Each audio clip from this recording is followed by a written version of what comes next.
Hey folks, welcome back to the never-ending apocalypse of sweetness and light. Also to the second half of the DarkHorse Podcast live stream Q&A number 102. You hit that Sudafed during the break, didn't you? No, I did not. I'm operating on endogenous drugs only at the moment. Yeah, no, I actually know that to be true.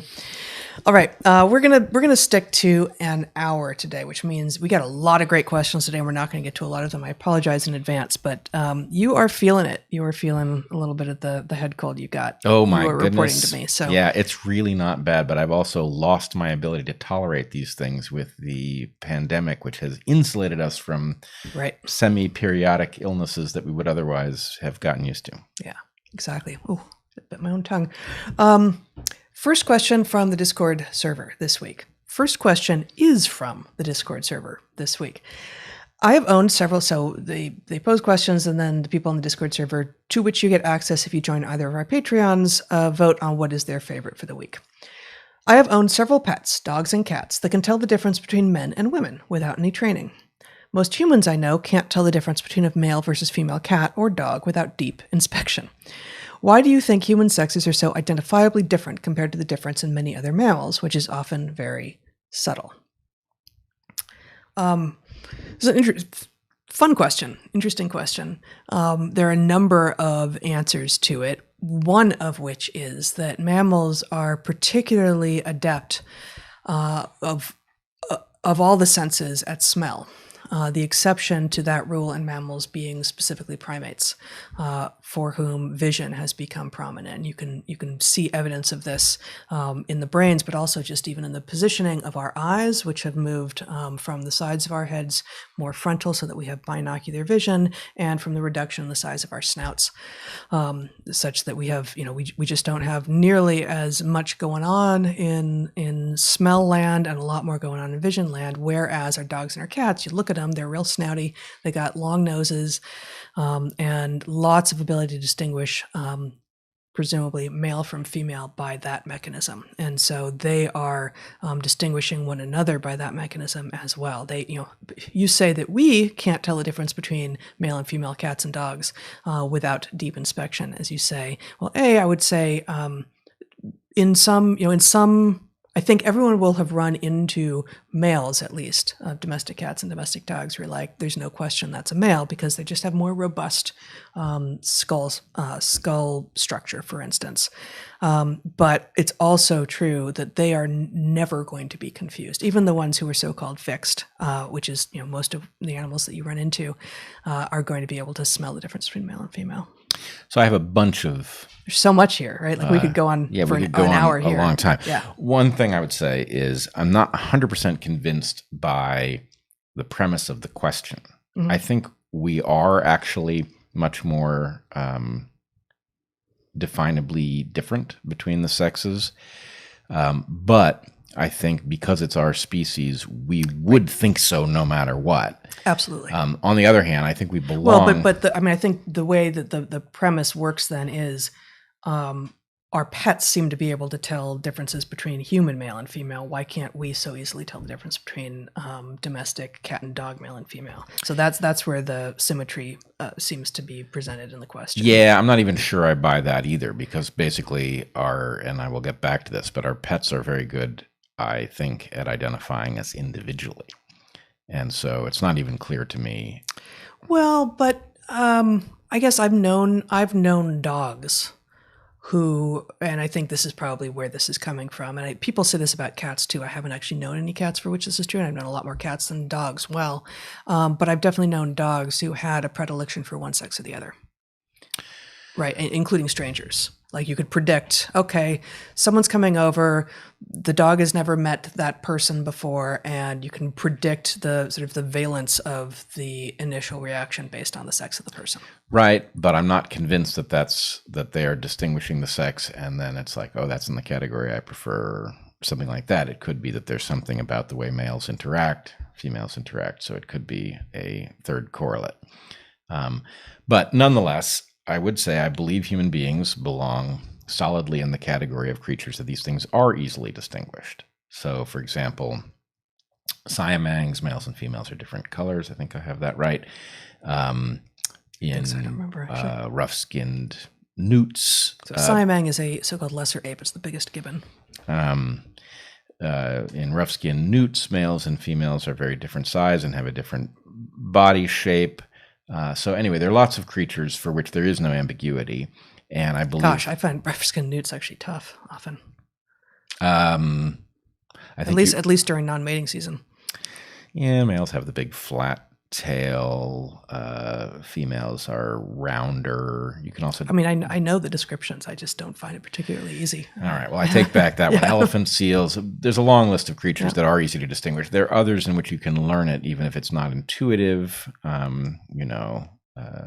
Bald eagles, females are a bit larger, I believe. In general, the raptors have sexual size dimorphism in which the females are larger than the males. Yep. They compete in 3 dimensions. But anyway, the point is, I think we're just in that category. We're easily distinguished because we're sexually dimorphic in ways that are recognizable.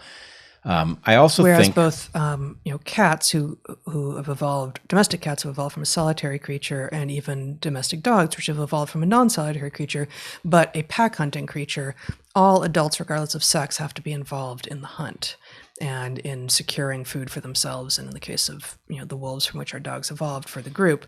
And so you would expect a more close alignment, sort of less sexual size and sexual form dimorphism in those species for whom adults regardless of sex are required to do a particular job.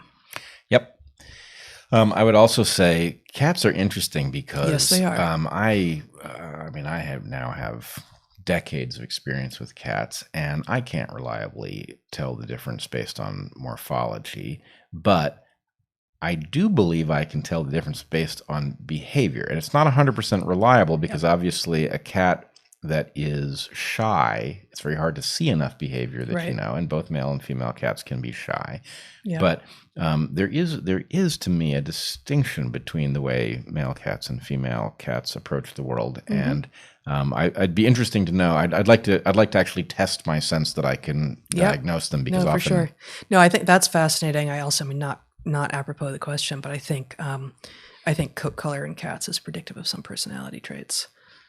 Well, there may be that, and obviously certain coats are only properties of females. Just one, as far as I know, just the tortoiseshell. I am not actually sure that it is just the tortoiseshell. It's these patchy coats that result from inactivation of a different X.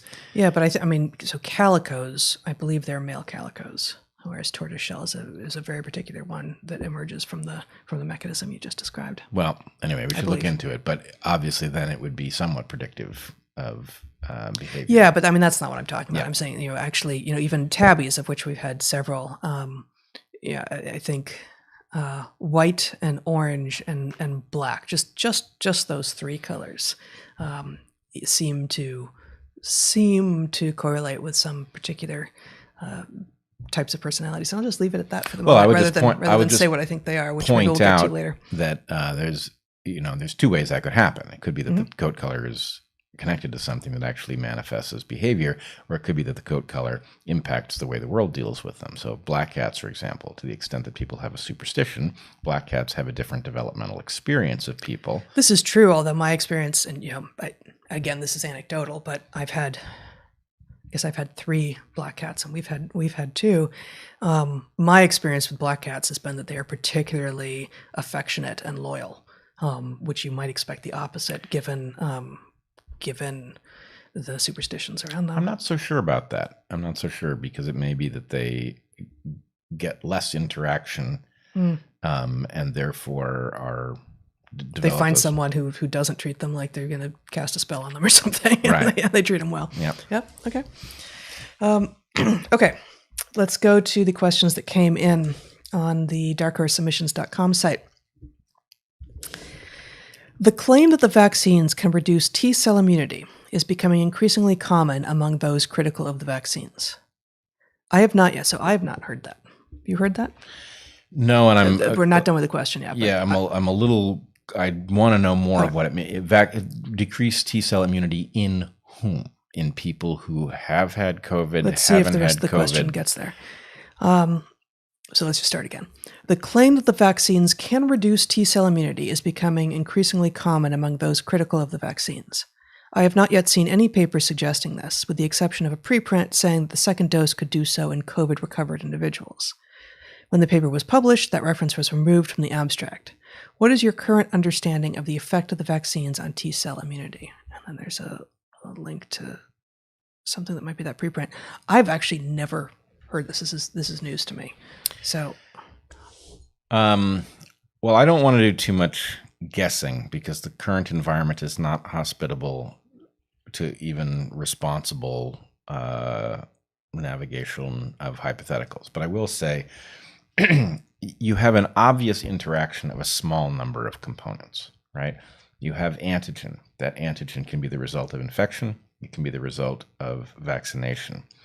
You have cells that respond to it of multiple different classes. To the extent that a cell responds to an antigen of one type or another means that the pressure for another cell to respond to it can be decreased because the antigen is suddenly now covered in antibodies, for example. Mm-hmm. So there's lots of mechanisms for these things to interact. And one of the things that I think has been the most frustrating and obnoxious is that there is no tolerance for anybody who wants to try to figure out what the various connections might be. All of that is considered sacrilege in an environment where the conclusion is overly simple and handed down from on high and supposed to dictate the rational behavior. It's the opposite of science. It's what we're being forced to engage with, and then they are being told that we must, God, I can't speak.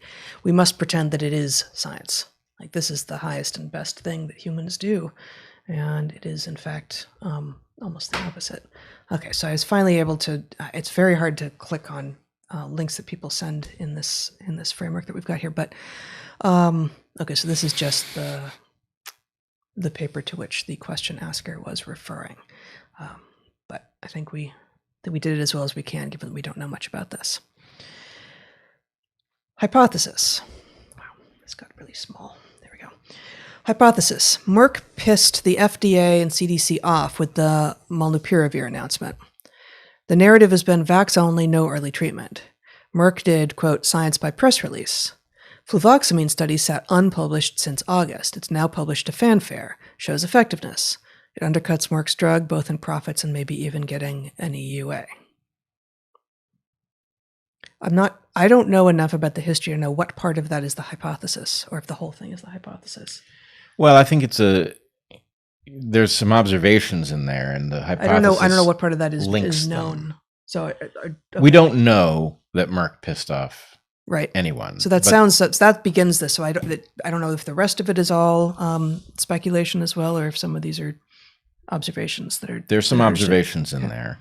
The fluvoxamine thing is very interesting because this is a early treatment repurposed drug that appears to be highly effective. It is underutilized. So we've got a tool that we don't appear to be using. It's interesting that it has escaped the usual mechanism for killing these things off, right? In other words, we now have evidence that it is powerfully useful. And yet it does not seem to be radically altering. My understanding is it does not seem to be radically altering our approach to COVID, which is conspicuous. Why wouldn't you use a tool that you have? Now, I would say it's a more troubling tool because as an SSRI, it's impacting systems that matter, and it may be a comparatively better one, but the point is you really want to use the least dangerous, most effective drugs you have at your disposal, and this isn't the least dangerous, most effective drug that we have at our disposal. But certainly of all the repurposed drugs that I can think of, and I guess at the moment that list is only 3 long, but fluvoxamine, ivermectin, hydroxychloroquine, fluvoxamine is the one that gives me by far the most pause. Like I would not, if I came down with a case of COVID that wasn't sending me to the hospital, I would not want to be on fluvoxamine. I'm very concerned about SSRIs. Right. I'm very concerned about them too. I would certainly, if you didn't have access to the better drugs, I would certainly use it rather than allow COVID to run its course. But It depends on how bad. I mean, as always, there's actually a trade-off, and saying that there's a trade-off is not saying I think COVID is fictional or, I don't believe that it can ever cause death. For God's sake, people, grow up. But I am concerned enough about SSRIs. I've read enough about the damage that they do and their addictiveness, right? Such that I would steer clear of that. I would very strongly steer clear of that unless there was a considerable, strong, urgent reason to be on it. Right. But I mean, at some level, we are always in this dumb spot, which is we humanity have had a crash course in how to deal with COVID clinically. And it includes not just the drugs you mentioned, it includes budesonide, it includes melatonin, interestingly enough. And so the real question, and of course, I don't remember what budesonide is. I don't remember. I believe it's a nasal. It's a oh yeah, actually, there may be a question about that here. Nasal. I think it may even be over the counter. Okay. So is melatonin. So is melatonin. And so anyway, the real question is, what is the ideal use of this set of useful tools? And we can't have that conversation. Right. It's amazing that we cannot. Yeah, I also am just personally curious whether or not melatonin actually has an impact on COVID itself, or is it a proxy for sleep? Because or is it like vitamin D, where it's the deficiency? If your sleep is so disturbed that somehow your melatonin levels are off, and I don't exactly know what that relationship is. Is basically having a sleep deficit going to worsen your COVID outcome? Almost certainly. Yeah, we know that there's lots of healing. I mean, there's a reason that it's fluids and rest that you're prescribed when you've got a virus we don't have any useful tools for, which is that those two things actually do work. Yeah, exactly. Right, and the dosages of melatonin, I must say, are frighteningly high. I mean, it's not a particularly dangerous. You mean for COVID? For COVID, yeah. Well, I mean, they're also really high just in the over-the-counter form.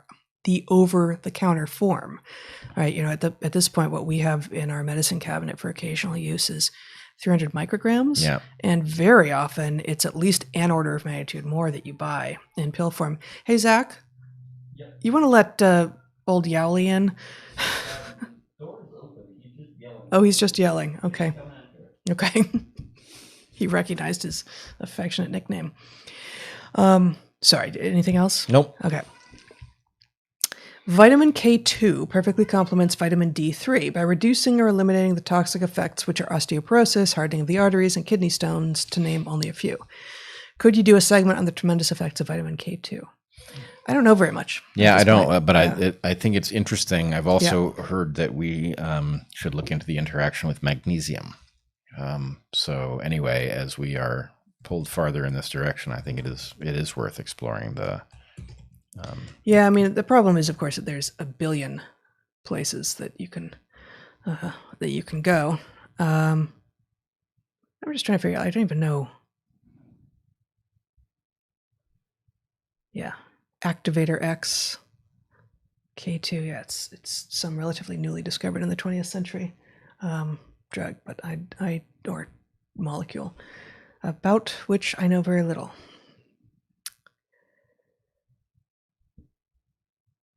In the 100th Q&A, you mentioned frustration over how biology is represented in science fiction. Highly recommend The Expanse by James S.A. Corey. Alien biology is represented as hostile and incompatible to earthly biology. Interesting. I will look into it.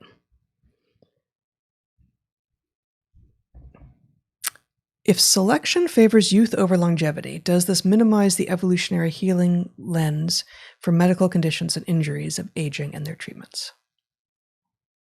I don't 100% understand the question, but yes, in fact, aging is the consequence of the fact, or not aging, but senescence with age is the consequence of the fact that selection sees late life less well and therefore cares about it less, which has many interesting consequences. Basically, the worse the senescence problem gets, the less likely any particular feature is to be cured, because curing it does less. If you have, a 100-year-old person has in all likelihood numerous pathologies and very little chance of meaningfully affecting their fitness at that point. And so the selective pressure, even if there was an available cure for some condition, the pressure to find it is very low.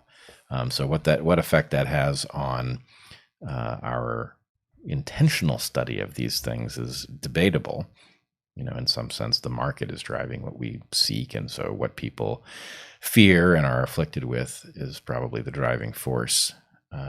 Yeah. Very good. Okay.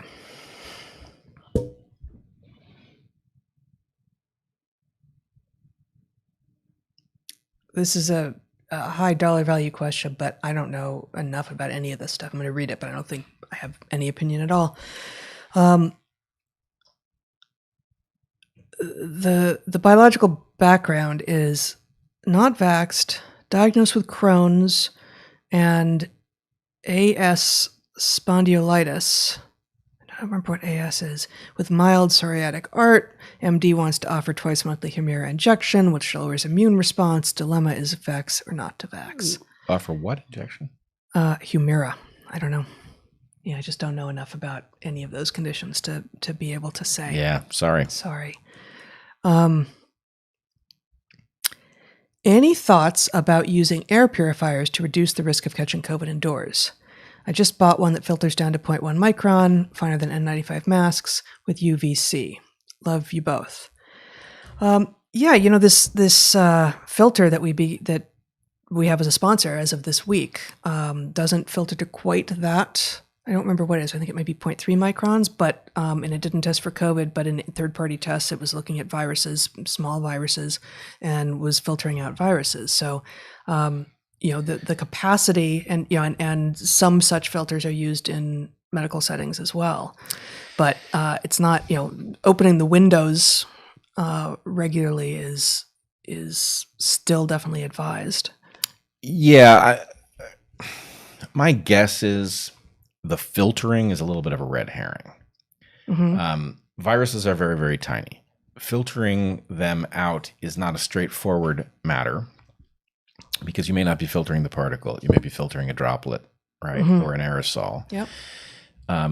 They are... So I think often it's the UVC technology that is being promoted as what is it may work, killing the viruses. So the question is, how well is this designed? So in other words, how much time if a virus gets past the physical filtering, how much time is it exposed to the UVC, and is that sufficient to break down something functional about it, right? Those are all good questions. Maybe that works. Let's suppose you designed one that was cruddy, right, in which things passed through very quickly and it didn't manage to catch them, but because it moved a lot of air, it evaporated the particles, the droplets and the aerosols more quickly than a static room, right? So just simply moving the same volume of air would cause those things, the virus, to be freed of its water molecules, potentially. Would that have an impact? It will disperse the air. So to the extent that there might be a COVID source in some place, and that means there's some pocket of the room that is disproportionately highly concentrated, right? So to make more uniform the distribution. Right. And so the point is, okay, let's say all of these things are in play and none of them are, more than 15% effective, but the combined effect might be substantial, So does having the thing in the room working have some effect? Yeah. Probably it does. Yep. I agree with all that.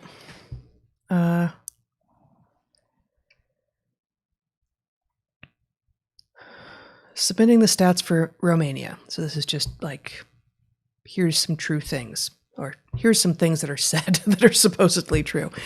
On October 28th in 2021, in Romania, there are 22,130 COVID positives in the hospital. This seems like an incredibly high number, but we aren't given the population of Romania. 459 of them are kids, which is a very small percentage. It's actually not as tiny a percentage as it might be. It's about 3%, 2-3%. Vaccinated population is 32.48%. Yeah, that's not enough statistics to make any sense of them. Yeah. Right. Because we don't know. And we also don't have the definition of vaccinated. Yeah, although, like I said, in the first hour and a half, I've yet to see. I have yet to see any definition that sets an endpoint or has a beginning point that is anything except for 2 weeks after the final shot of the series, if it's a 1 or a 2 shot series. Right. And this is inherently garbage because of course you could That's define the stats part. You could define as many categories as you want, right? You can define no vaccine, you can define one vaccine with the number of weeks after, you can define 2 vaccines, number of weeks after, and then you can combine any 2 categories for any calculation you want to do. So failing to deliver parsable number.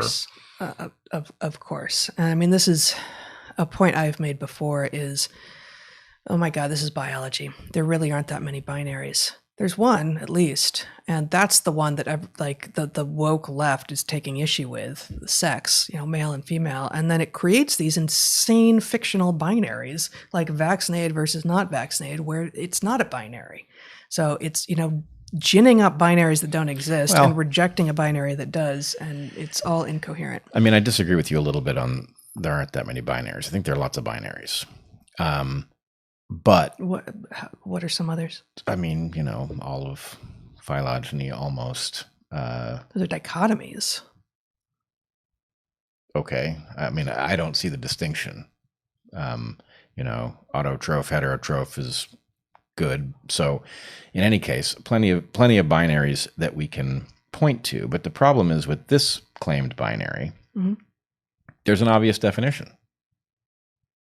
Right? If you want to do the vaccinated versus unvaccinated, then did you get a vaccine or didn't you? That's the binary. And the problem is by using a definition that seems to point to that. I don't think that that's a fair definition either. It's not useful. But the idea that we have to accept a definition that is misleading and that we're never allowed to talk about, or that no one who is mostly talking about what unvaccinated means is talking about in the mainstream media is misleading at best. Well, I don't disagree about that, but my point is when you say unvaccinated and you are in the middle of claiming things like pandemic of the unvaccinated, right? You call to mind people who have not complied. And when many of the people in your category have complied and have come down with the illness anyway, because your vaccine isn't very good at preventing it, or it in fact makes it more likely for a short period of time, you create exactly the reverse impression. And so I don't think that's an accident in the slightest, and it's not an ambiguity either. It's a use of a term that seems to suggest one thing, but very frequently suggests something different. Yep. If you had never heard of ivermectin against COVID, how would that have changed your perception of the vaccines? Congratulations on the book. Well, I don't remember exactly the first time we ran into ivermectin during the pandemic, but we were talking about our concern about the impending vaccines long before we were ever talking publicly about ivermectin. I think the sense that there was a clear off-label, a clear drug that could be used off-label that could be very useful in early treatment and prophylaxis made it easier to not be really, really deeply concerned about the safety signal that's in these vaccines. It made some decisions there easier. Yeah, once you have this on the table, it becomes. But the facts are what the facts are. Right, but I think I can answer the question that's being asked. Okay. Right. So you want to rephrase or say what you think is being asked? Absent early treatment, what would you think about the vaccines? And the answer is we were initially very alarmed about what was being claimed about their safety because it couldn't possibly be right. Yeah. It doesn't mean back even before the rollout, like last November, December. The point is, to say that something is safe is to say that you know it doesn't do harm. It's not to say that it won't, that it won't turn out to do harm. But the point is to say you know it means that you know what the long-term implications are, and they couldn't possibly have known. So there was an initial lie about the security of these things. We got into trouble for an analogy that I think is still perfectly accurate, right? How do you know what safe means, right? It is not synonymous with harm. If you pick up a gun and put it to your head and pull the trigger and it goes click and you put the gun down, was that safe? Everybody knows that wasn't safe. Was it harmful?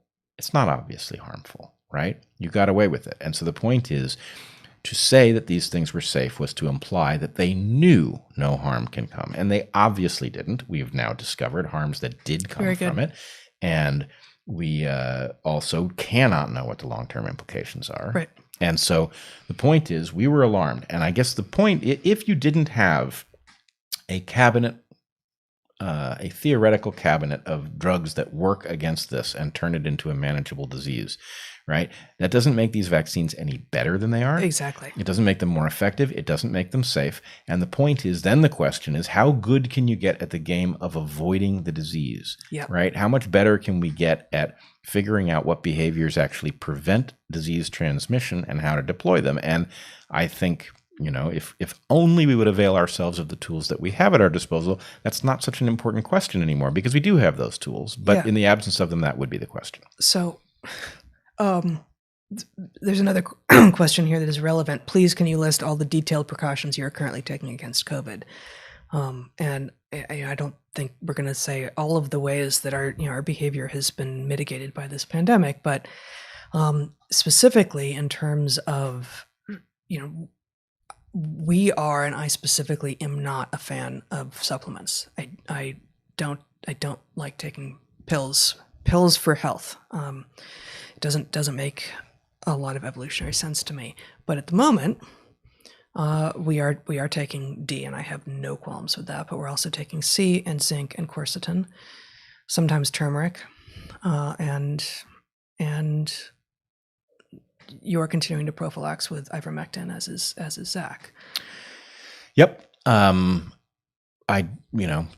recommendation has come to increase the amount of ivermectin in light of the increased infectiousness of Delta, and it's not obvious that makes sense to do in light of the fact that this is a novel use of ivermectin.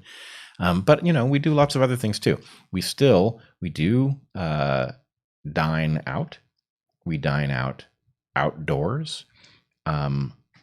We use masks whenever it is required. I will say I don't. It's just required a lot here, but increasingly it's not clear to either of us that is anything more than theater. Yeah, I don't believe it. But we do take that precaution. But look, and we've always been careful. This really, you in particular have driven us to be very, very careful since long before COVID, to not expose others if we ever thought we were sick. Yep. It comes with social costs. Not so much during COVID. Like maybe this is one of the few lasting impacts of this damn thing that will be positive.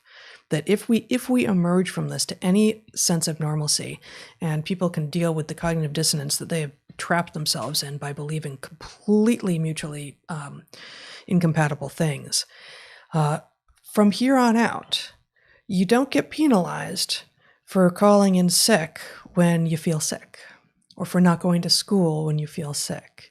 And yes, that disrupts systems. And yes, it makes it harder on the teachers and the employers. And that is all true. And certainly we've been in that position, both as faculty who didn't want to have to miss a day of class because what was that going to do to the schedule, and dealing with students who missed. And then how do you allow them to, how do you even make up when what you did was spend 5 hours talking with the students, right? Like, how do you make that up? But the fact is that it shouldn't be anyone's right, and certainly not obligation, to go into a room full of people with a respiratory illness and risk making them all sick.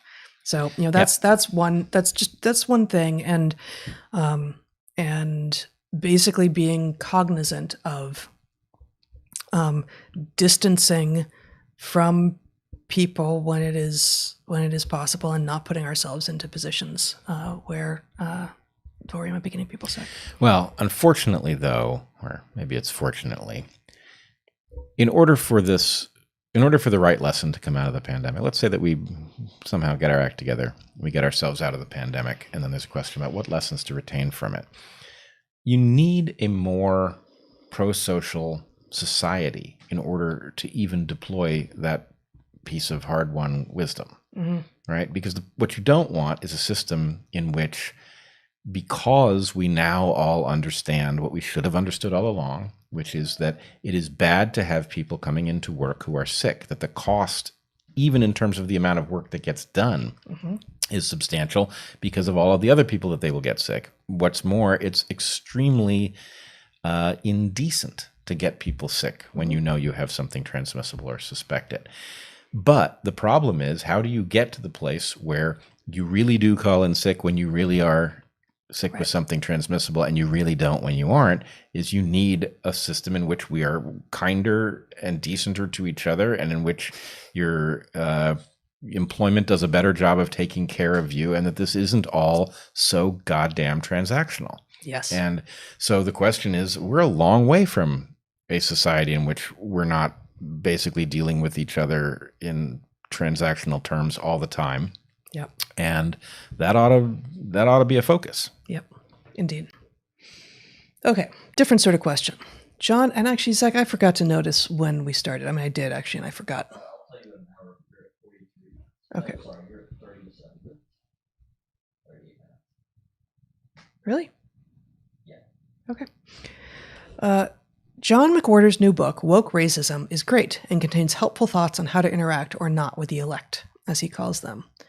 So I saw that question. I was like, I know, I read it months ago, and I went to the site. Zach, you can show.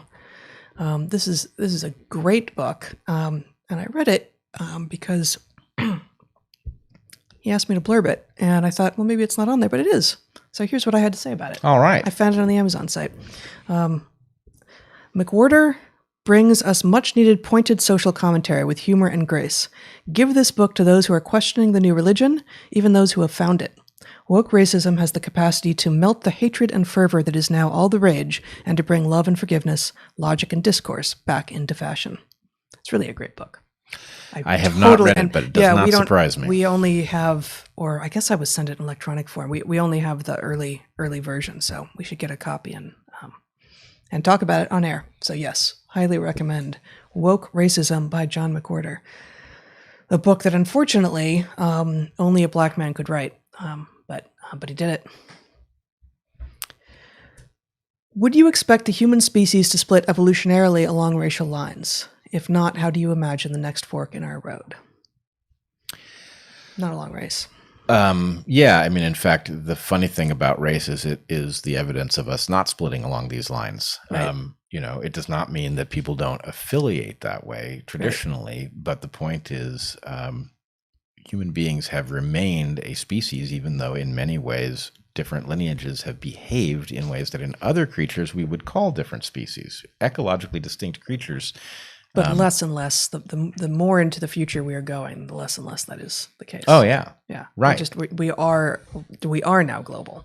We are now global, and yeah. I mean, this goes back to the conversation we were having in the initial podcast. But there's something totally fascinating about the fact that you have people whose skin color is so out of step with their latitude. Right. That is evidence in both directions. Right. In both directions. And it causes melanoma in, fair-skinned people who encounter too much sun as they go towards the equator. And it causes vitamin D deficiency in dark-skinned people as they move towards the poles. And the point is, I just want to point out that apparently in people who have melanoma, greater sun exposure is associated with a lower risk of mortality. Yep. So that's some research that I cited in that vitamin D deficiency article that we were talking about. So melanoma itself should not be taken as the bugaboo that we all have in our head.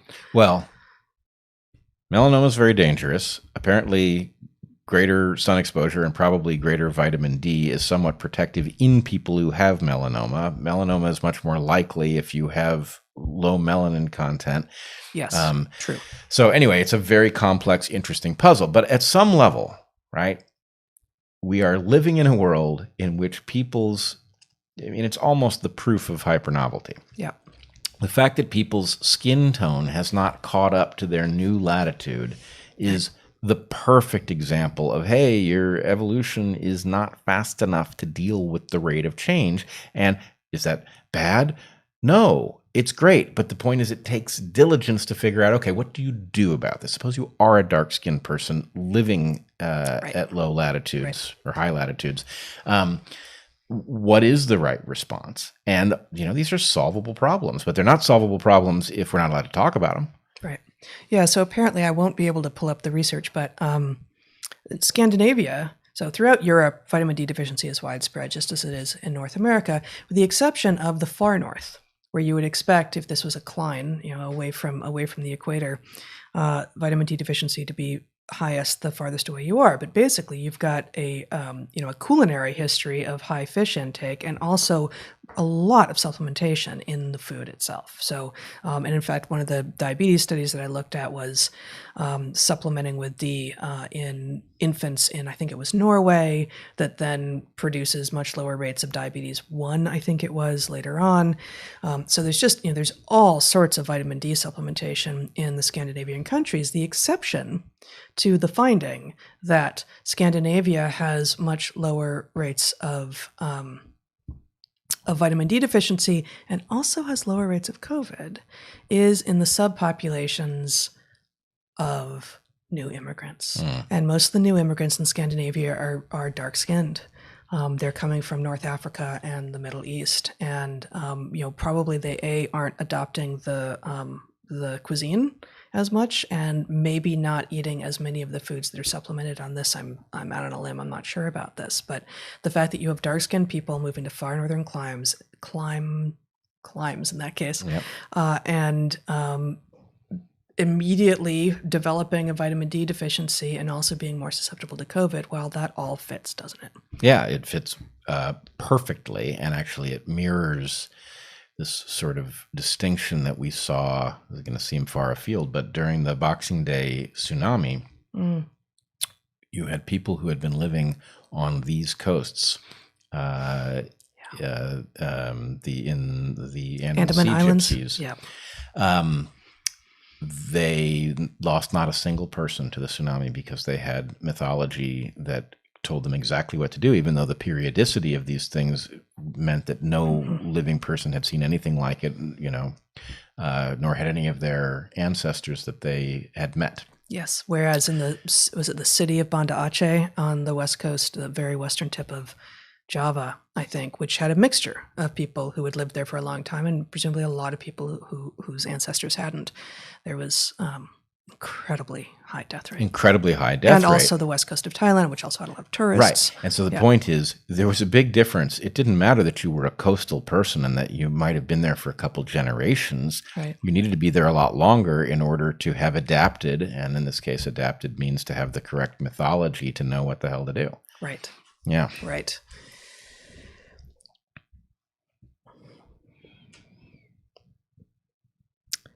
Is modern housing junk shelter? Are there any resources or tips for designing new ones where you could still just barely invite others over? Oh, I read that a few times and I couldn't make sense of it. I think what it's asking is, could you design a really, a shelter that is not junk shelter, but that would still satisfy enough sort of the social expectations that you could have people over and they wouldn't run screaming? Oh, yeah. In fact, I think they might dig it. Yeah, I do too. Yeah, there's a lot. I mean, there's various things you see. Hay bale housing.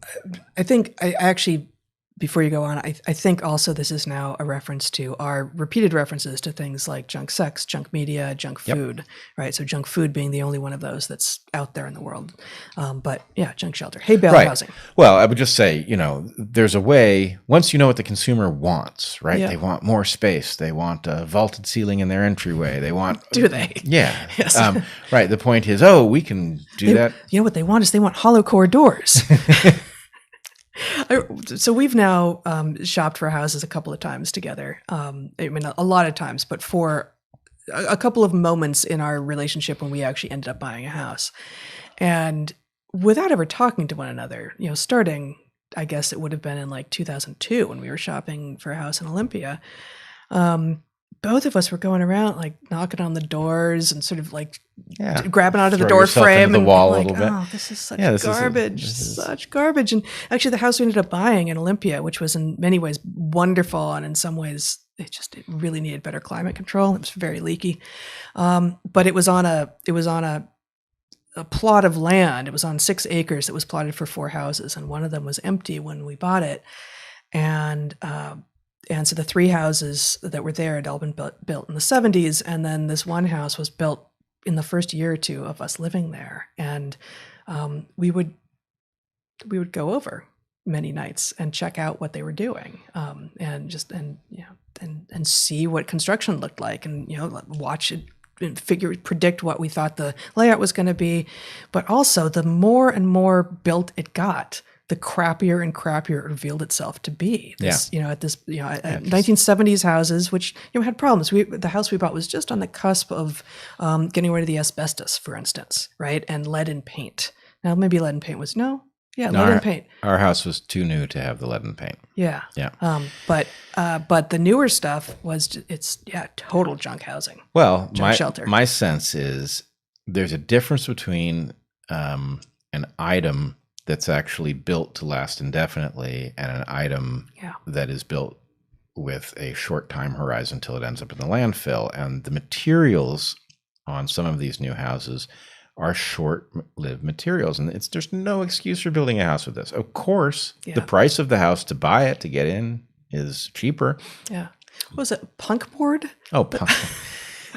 Well, turns out a lot of that was actually an attempt. Yeah, so punk board was this substitute for the plywood sheeting on the house that we ended up buying, and the idea it was sold as a solution to an insulation problem, because it had a better R value than, which is just a measure of insulation, insulative value. Yeah. But God damn it, you want plywood sheeting on your house for multiple reasons, both for shear wall reasons. You could practically dig your way out through it. Yeah. Gross stuff. Completely terrible. But okay, I mean, we should just riff on architecture and building at some point, but maybe we did just a little bit. We did just a little bit, right? Just a little bit. Have you seen the compilation videos of sponsored by Pfizer ads on news outlets? Oh yeah. I have not. It's unbelievable. What's Here's basically upshot? what happened to planet bottom Earth. line. What upshot, bottom line? What's the bottom shot? What's the up line?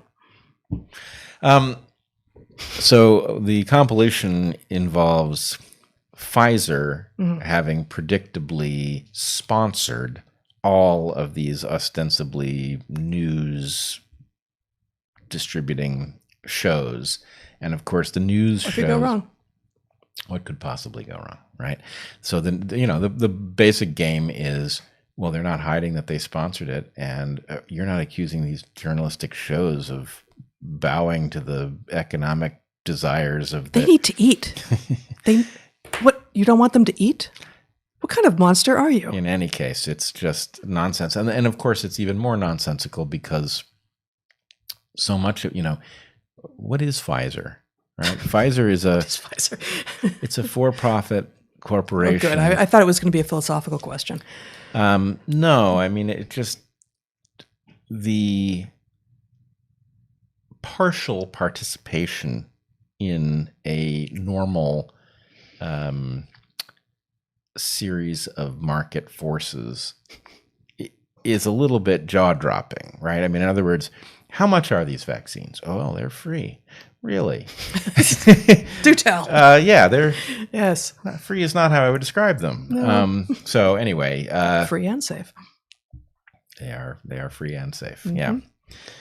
But yes, we've seen them and they're horrifying, or at least I've seen them. Yeah, I have not. I believe that they're horrifying, but I have not seen them.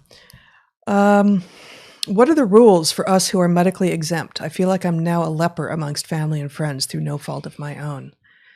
Well, there's nothing wrong with leopards. I mean, it's a beautiful cat. They're dangerous, but at a distance. Is that not what he said? No. Oh.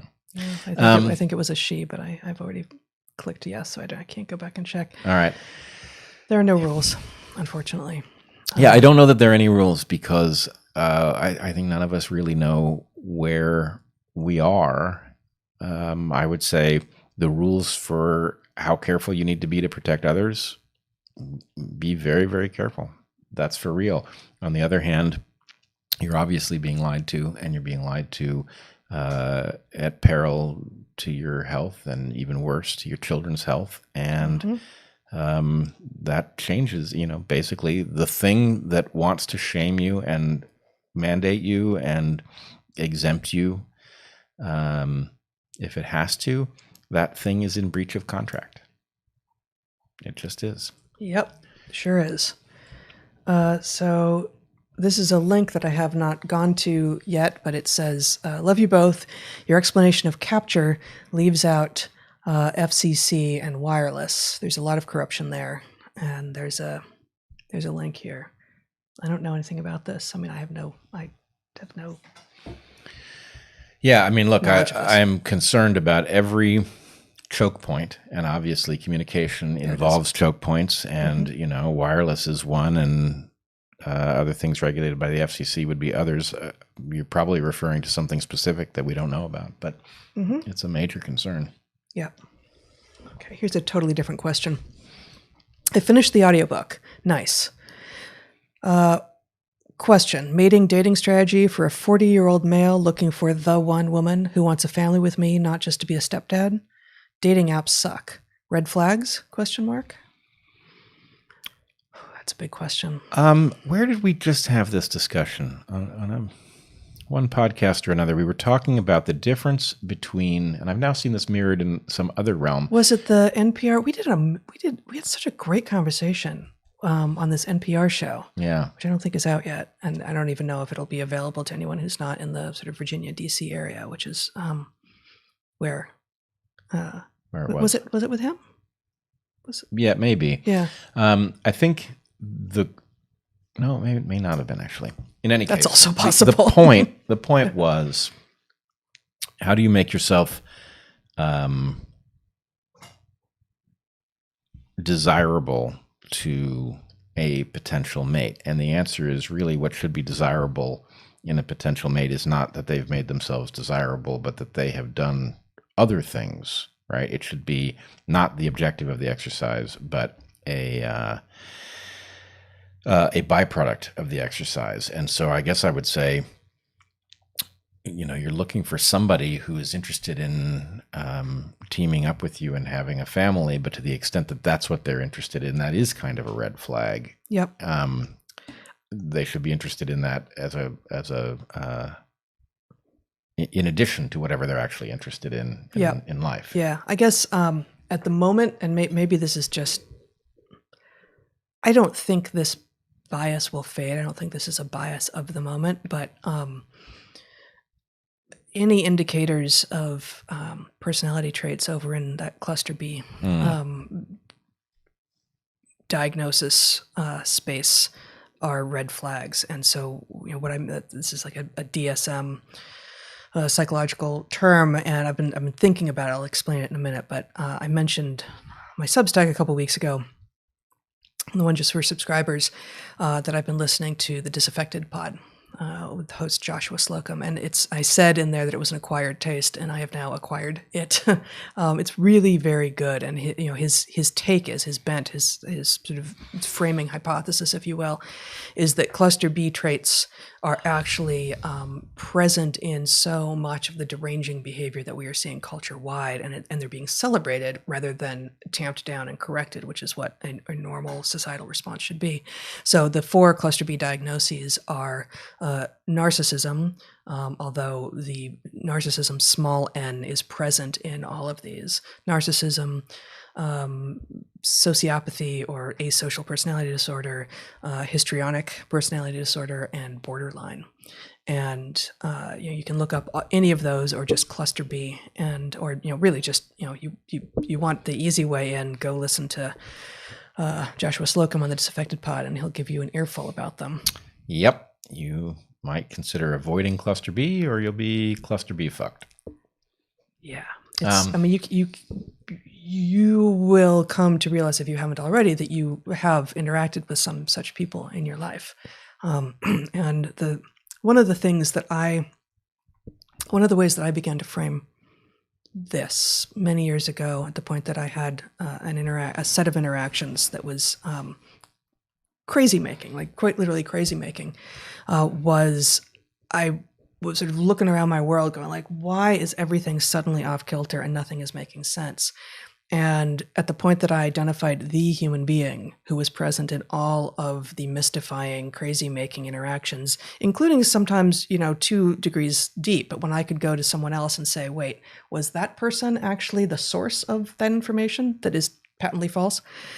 It was always that one person. And so very often you can find, if you're feeling off kilter, if you're feeling like my social landscape is no longer making sense,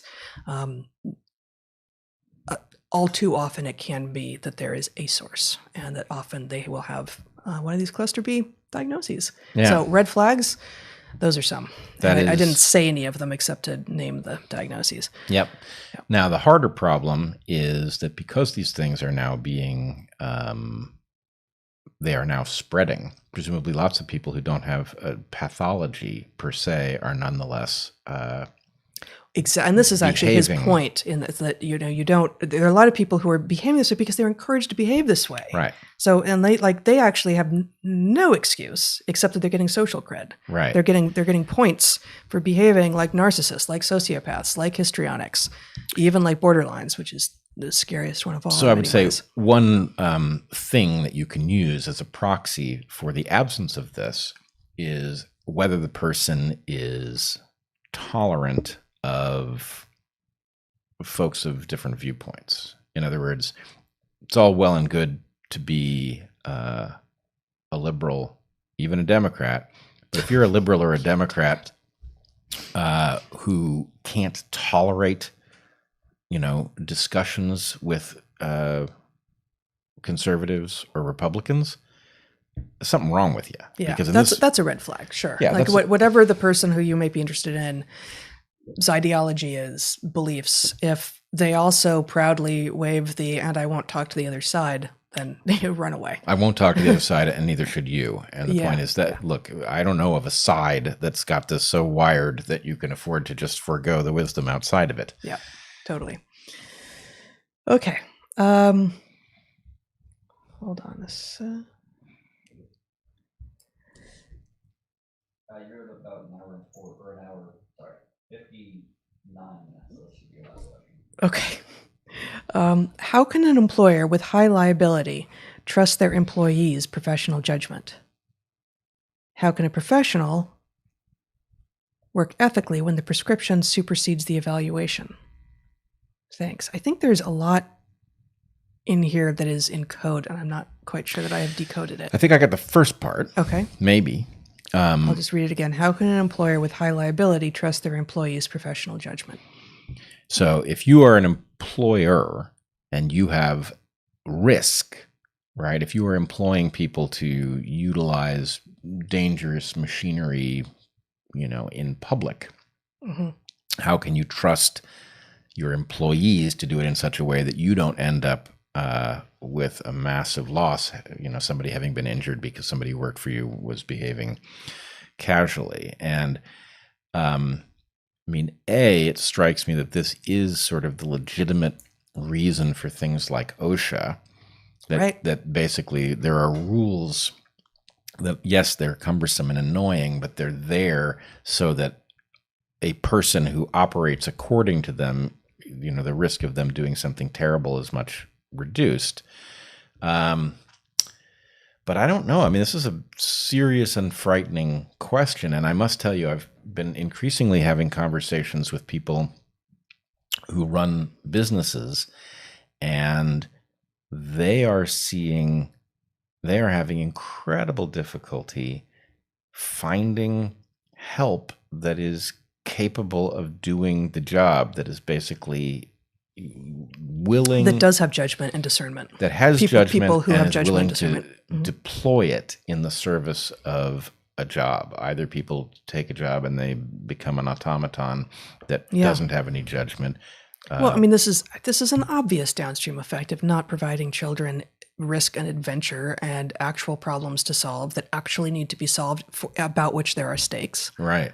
Like, and so they've never been able to do that before, but they've been schooled, and then they show up at an employer, and suddenly you're supposed to just turn that on. That's not how we work. Right. Now, I also think that there is a longer term problem. We are finding out something. Our system has shaken loose some stuff with COVID, where lots of people have left work and aren't going back, and some of this is organic and normal in light of the fact that they've figured out how to survive absent the paycheck, right? They're cobbling together a life some other way. They've found slack in the system somewhere else. And basically we've got a kind of a top-down predatory system. And that top-down... Kinda? Yeah, kinda. Okay. But that top-down predatory system has caused everybody to basically feel shortchanged, and to maybe actually even be shortchanged by the people up the chain from them. And this means that at some level, I think the people at the layer that I'm talking to, that's now frightening to hear from, right? People who are running businesses and can't find competent staff, and so they're now doing jobs that are way below their pay grade because they can't trust anybody that they would hire to do those jobs. Even highly credentialed people. Right. But the point is, that's part of what we're hearing, right? People who did the right stuff and who got credentials from the important places are showing up unable to do things that... Right. They tick the boxes, but they don't have the skills. Right. But you would expect the wage mechanism to take care of this. In other words, you would expect wages to rise, and that to cause people who wouldn't take a certain job to consider taking that job because it now pays well enough to justify them bringing their skills to the table. The problem is, if those wages that are required to get the competent people to take those jobs are too high for the business in question to pay those wages, right? And then the question is... Well, I mean, there's also the question of how the wage mechanism there's a magical part to me in that story, which is all you have to do is raise the offer, and all the people out there with the skills will find you. And it seems to me that some number of the people who actually have the skills don't know to look, or actually may not even be aware that what they do is so unique. One of those quotes that I read from one of those Nobel laureates who was saying, most of the, used to be the people who went into advanced physics had worked, as a plumber's apprentice or an electrician's apprentice or something before. And I took apart radios and such. This is those two worlds. Since we've been growing up, and like both you and I played in those worlds, but it has been understood that white collar and blue collar are somehow distinct, and this is part of the problem. Like, the idea that if you have these physical skills around, skills around understanding the physical universe in which you find yourself, that could and might translate into having some more abstract skills is well understood by some Nobel laureates, but not well understood by a lot of the people who actually don't have skills but have credentials. Right. But even worse is, all right, the wage mechanism will ultimately solve this. The problem is the wage mechanism will solve this it may be that there aren't enough people who have these skills. And so, yes, they will ultimately get paid. But the point is, whoever you are running whatever business it is that needs some skilled people, the supply and demand of people with that skills, the low supply means that you may have to jack the wage up really, really high to attract them away from whatever they're doing. So ultimately that will correct because people will see very high wages for people with this sort of skill set. But the point is, how many generations is it going to take for people to get the training, whatever that training looks like, whether it's self-training, whether it's academic training? But here's the crazy part. At the same point, we are seeing not enough people with the skills necessary to do the skilled work that needs to be done. What's happening to the skill generating part of civilization, right? It's gone insane. And it's now telling people that male and female are some choice you can... Right. This is my point about the credentials being misleading. Well, not only the credentials misleading, but we now have that quadrant of the economy that is dedicated to making people smarter, actively making them dumber, right? And so the point is, as you increase the amount you'll pay for anybody who can still think, and then you've got saboteurs in the colleges and universities punishing people for thinking, where does this come out? And we can't possibly afford generations to sort this out. We're too vulnerable. Right. This can't go on. Yep. We need a new system. We need a new system 15 years ago. Yes, we do. All right. But right now, we're going to go off air. We are. And maybe part of what we'll be doing is talking about a new system, but not in front of all y'alls. So we'll be back next week, but not with a Q&A. We will come to you with our regularly scheduled podcast a bit later than normal. We don't yet know exactly how much later, but on Saturday for episode 103, that'll be November 6th, I guess. We will endeavor, cannot promise, we will endeavor to show up with all the answers so you won't even have any questions. No, we won't. No, I will. That's wrong. No, we won't. I won't. Again, Thought I'd this try is it out. This is what I live with. It is. And it could be And worse. The admiration It could for be you is so much incredible. worse. Yeah, it could be a lot worse. That's true. Oh my God. Oh my goodness, could it be worse? I've been this out is there. what I comfort myself with. As It's you bad, should. but wow, could it be worse? All right, guys. Thank you for joining us. Be good to the ones you love, eat good food, and get outside. Be well, everyone.